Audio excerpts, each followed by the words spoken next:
let's look at number 9 UCLA going to Eugene to take on number 10 Oregon. One of the games of the week in the Pac-12. Oregon favored by 6, over under of 72. Is anybody getting in on UCLA and Oregon? Yeah. Okay. You want to go first? Tom? Yo.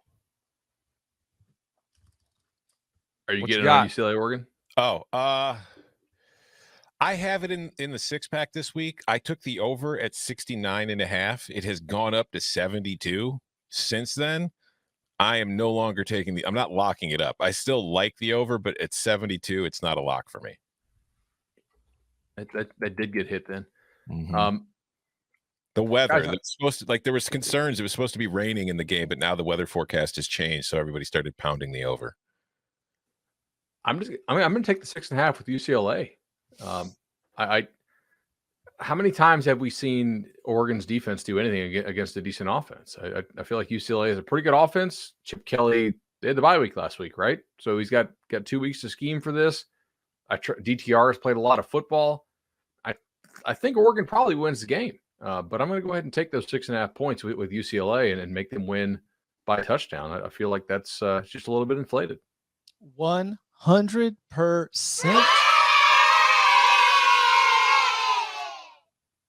I loved this prior to the weather because I don't think that Oregon's pass defense is very strong. And for Dorian Thompson-Robinson and this UCLA offense, that would be a major advantage. Now, are we going to be talking about the grip on the ball? I saw Chip Kelly, I haven't gotten a chance to do all the follow-up research, but I heard Chip Kelly was running around with a super soaker at practice, trying to make sure that everyone's ready to handle these wet balls. Pause. And I think that we are going to see this UCLA team finally cash in on the $1 million meal table, because it's going to have to be physical. You're going to have to be strong at the point of attack. And I think that UCLA is prepared for this. 6.5 points. We get 6.5 with a game that I 100% think is going to be one possession all the way down to the very end.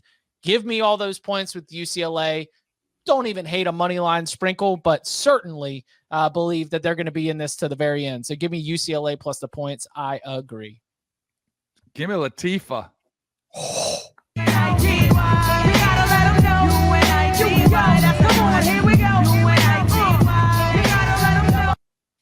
I need to get back on a winning ways. My 2-for-1 specials were so good to me last year, but I'm fading all of you guys on the over. Give me under 72. I think we're going to see a healthy dose of Zach Charbonnet, who's been toting the rock. The one thing, too, that really impressed me about UCLA was their physicality they showcased against Utah. I mean, they took it to them. I don't think this team is soft. I think they're pretty physical. I love Bobo, the weapon that DTR has found. And I think this team travels. I think this will be Chip Kelly's first win over Oregon. I think he gets it. You said the money line sprinkle. I like him that much in this one. If I get 6.5, I'll go ahead and take it here. Curious to see how Bo Nix does on a big stage like this. He's played really well since the Georgia game. I just wonder if there's a Bo Nix type of game in there. And if there ever was one, this would have it written all over it. See, that's what worries me about joining you guys with the lock unity there and making it an infinity, because Bo Nix could have a Bo Nix game, but it's not like DTR doesn't have plenty of Bo Nix in him himself. So, I mean, I would probably take UCLA. I like the over more than anything, but I'm not locking anything up here. I wish you all luck for unity, though, of course. Always. Also ranked, a great game in the Big 12, number 20 Texas at number 11 Oklahoma State. The Longhorns favored by 6.5, over under of 61. Who's getting in on it? We should note that this is a win game, by the way, just to start. This is a where I have marked down here 20 plus miles an hour. Wonder. Are you locking it up, Tom? Yeah. It's going to be 20-mile-per-hour winds with a total of 61.5. Give me the under in Texas, Oklahoma State. My only fear is that my beautiful baby boy, Quinn Ewers, has such a strong arm that the wind will not matter, for he will be firing laser beams and rockets through it. In fact, Quinn could probably blow the wind away himself with just the velocity on his passes. So I'm worried about it, but I got to take it. Somebody knows something here. It's gonna be windy in Stillwater. Are you going agreement? I mean, in principle, yeah. Let's go. I was really strong about Oklahoma State on Wednesday's Sportsline Early Edge show. I am less strong there. And I will tell you that my position in the argument there, though you should always listen to all the great content that everybody across the CBS family puts out, is that it's Quinn Ewers' first true road start. It's the first time that he's going on the road. And so, as we saw him against Iowa State, statistically had a good game, 3 touchdown passes. But I think we mentioned on the Instant Reaction show that the end of that game, it was won offensively by Bijan Robinson and Roschon Johnson, with a little bit of that physical run game.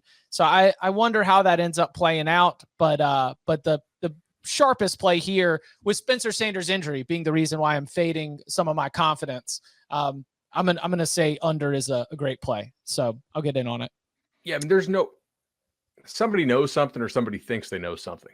Because if you look at this just from a power rating standpoint, there's no way this line basically implies that it would be Texas 10 on a neutral. We really think Texas would lay 10 on a neutral? So against the healthy Spencer Sanders? I thought that I've seen that Texas has been jumped. Even I feel like you said this as well, that Texas is checking in and on an adjusted power rating like a top 7 team in the country. I mean, I bet this at 3 when it opened. I don't think 4 is a bad number. 6.5 feels, if Sanders is actually healthy, 6.5 feels wrong. And that it hasn't come back down makes me think that maybe he is more dinged than I realized. So I'm going to pass the game. Well, Tom made a good point, just saying he just doesn't look right. Yeah. They didn't do a damn thing after that first quarter last week. I think that glorious mullet is going to be flowing in that wind. Give me Texas and lay the 6.5. Wait, so you fought me on Texas last week, and now you're – oh, wow, look at you. That's my whole thing, though. That game was the emotional letdown game. This week, what do you think they've heard from Sark? I actually think sometimes a game like that is perfect, especially with where it lied on the schedule.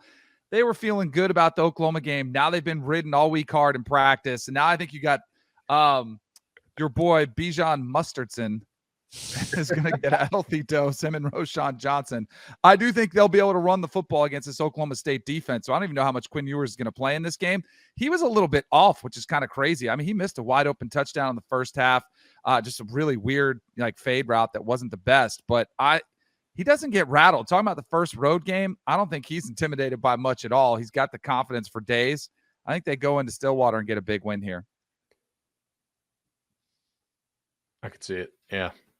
Oklahoma State defense does give up a lot of explosive plays, and they really have not played a lot of good passing offenses so far. I mean, Central Michigan, Arizona State, Arkansas, Pine Bluff, Baylor, Texas Tech, TCU. Like the last 3 can throw it around a little bit if healthy, but I mean, I think more than anything, it's just important that Danny takes Texas so we can keep our streak of hating Oklahoma State alive on this show. Legitimate top 10 team, Tom. Legitimate. Just walking by and smacking that hornet's nest once a week. All right, let's take it to 7 p.m. Eastern time. We got number 6, Alabama, back at home. Number 24, Mississippi State is in town. Alabama favored by 21, over under of 60.5. Who's getting in on this? Why not? Cumulative score in 2 meetings between Nick Saban's Alabama Crimson Tide and Mike Leach's Mississippi State. Cumulative score 90-9, a plus 81 margin in 2 meetings between Mike Leach's Mississippi State and Alabama and Nick Saban's Alabama. I'm just going to lay the 21. I don't know how many points Mississippi State scores here, and I don't know. It's super square, but it's a round number. And how's that for shapes? So give me the Tide. I mean, I don't hate it. Trying to think, what do I want to do here? Do I want to do this? You thinking about fighting them? No, not fighting him. I'm thinking of just taking the Mississippi State team total. Under or over?